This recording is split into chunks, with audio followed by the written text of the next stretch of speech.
Pemuda miskin ini menempeleng gadis kaya yang telah membuat tesis tentang keluarganya tanpa seizin mereka. Apalagi yang dilakukan gadis itu sangat jahat dan membuat si pemuda merasa jijik. Karena demi gelar S2-nya, dia tega menulis apa yang dia alami selama berada di sana. Govardan membaca isi tesis itu. Keluarga Govardan ditulis terbebani dengan kemiskinan. Lembar itu disobek karena dianggap tidak sesuai fakta. Govardan menegaskan bahwa keluarganya tidak terbebani kemiskinan. Vina juga menulis tentang kakak laki-laki Govardan yang seorang pemabuk. Govardan semakin kesal. Apa yang kamu ketahui tentang dia? Kakak saya adalah yang terbaik di seluruh India dalam ujian sipil sebanyak 3 kali, ujar Govardan. Vina menyebut keluarga kelas menengah harus bisa berkompromi dengan banyak hal, mulai dari pakaian, makanan, pendidikan, dan lainnya. Semua isi tesis itu dianggap hanya penilaian Vina tentang keluarga Govardan. Vina berusaha menenangkan Govardan, tapi Govardan tidak mau disentuh Vina. Govardan benar-benar sakit hati.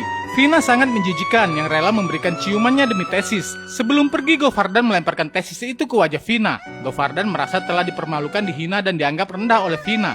Govardan bertekad untuk balas dendam. Di dalam kegalauannya, Govardan mencari solusi. Keesokan harinya dia pergi menemui seorang pengusaha besar bernama Jagapati. Govardan mengenal Jagapati sejak beberapa tahun lalu. Jagapati juga masih mengingat Govardan. Pada hari Govardan lulus kuliah, bertahun-tahun lalu Jagapati pernah menawarkan Govardan bekerja di perusahaannya. Govardan akan dikirim ke Amerika untuk mengurus proyek perumahan di sana. Tapi tawaran itu ditolak oleh Govardan meskipun bergaji tinggi. Govardan beralasan saat itu dirinya tidak bisa pergi ke Amerika karena kondisi keluarga. Tapi kini Govardan siap bergabung dan mengerjakan apapun yang diperintahkan oleh Jagapati, termasuk mengerjakan proyek di Amerika. Tanpa pikir panjang, Jagapati setuju menerima Govardan. Bahkan ketika Govardan meminta gaji 2 tahun di muka, dengan alas yang tidak mau disebutkan, Jagapati mengabulkannya. Jagapati percaya Govardan tidak mungkin akan menipu.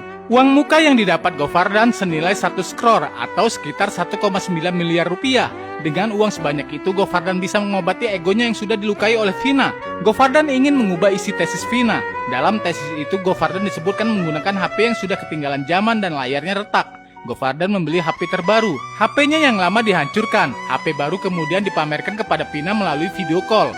Vina juga menyebut Govardan menggunakan motor berusia 25 tahun. Govardan membeli motor baru dan memamerkannya kepada Vina. Jangan menghasut ego orang kelas miskin. Kamu tidak akan sanggup menanggung risikonya, ujar Govardan. Tidak berhenti sampai di situ. Semua keponakan Govardan dipindahkan sekolah. Dari sekolah negeri ke swasta bergengsi. Kedua kakak iparnya juga dibelikan kalung emas seharga ratusan juta. Bahkan nenek Govardan yang sudah tua dibelikan kalung jamrud. Iya, saya akui kamu kaya, tapi tolong dengarkan saya, pinta Vina. Govardan tidak mau mendengarkan apapun. Merasa belum puas, Govardan juga memamerkan perusahaan baru tempatnya bekerja. Vina telah menulis Govardan bekerja di perusahaan kecil, tapi kini Govardan bekerja di salah satu perusahaan konstruksi terbesar di India. Kamu kira saya tidak bisa berkembang? Oke, ini panggilan telepon terakhir saya. Selanjutnya jika kamu ingin tahu perkembangan saya, carilah di majalah Forbes. Selamat tinggal, ucap Govardan sesumbar.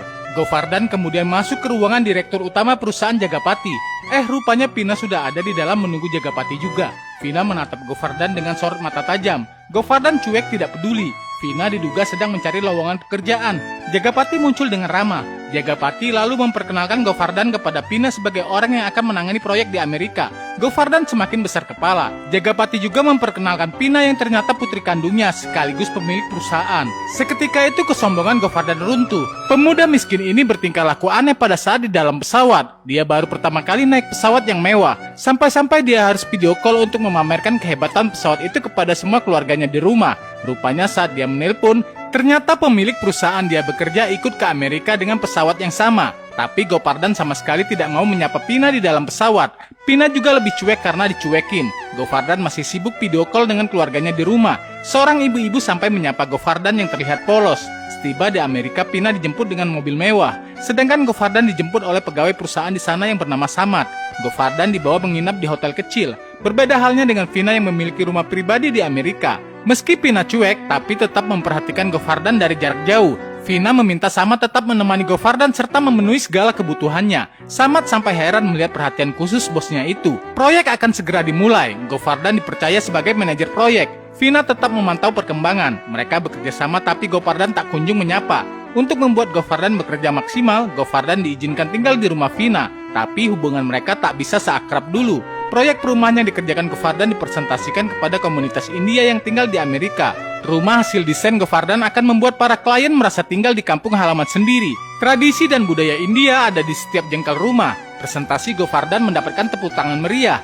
Hanya Vina yang diam mematung tidak memberikan apresiasi. Samad sampai bingung melihat hubungan bosnya dengan Govardan yang benci tapi rindu.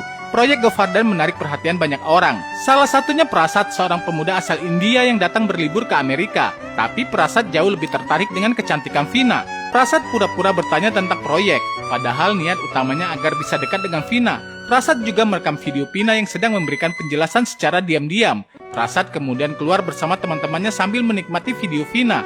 Belum jauh Prasad pergi, kendaraannya dihentikan paksa oleh Govardan. Tanpa berkata apapun, Govardan mengejar Prasad dan teman-temannya. Keributan itu memancing perhatian Vina dan yang lainnya. Setelah puas memukul mereka semua sampai tidak berdaya, Govardan memberitahukan alasannya memukul. Nah guys, bagaimana cerita ini selanjutnya? Saksikan next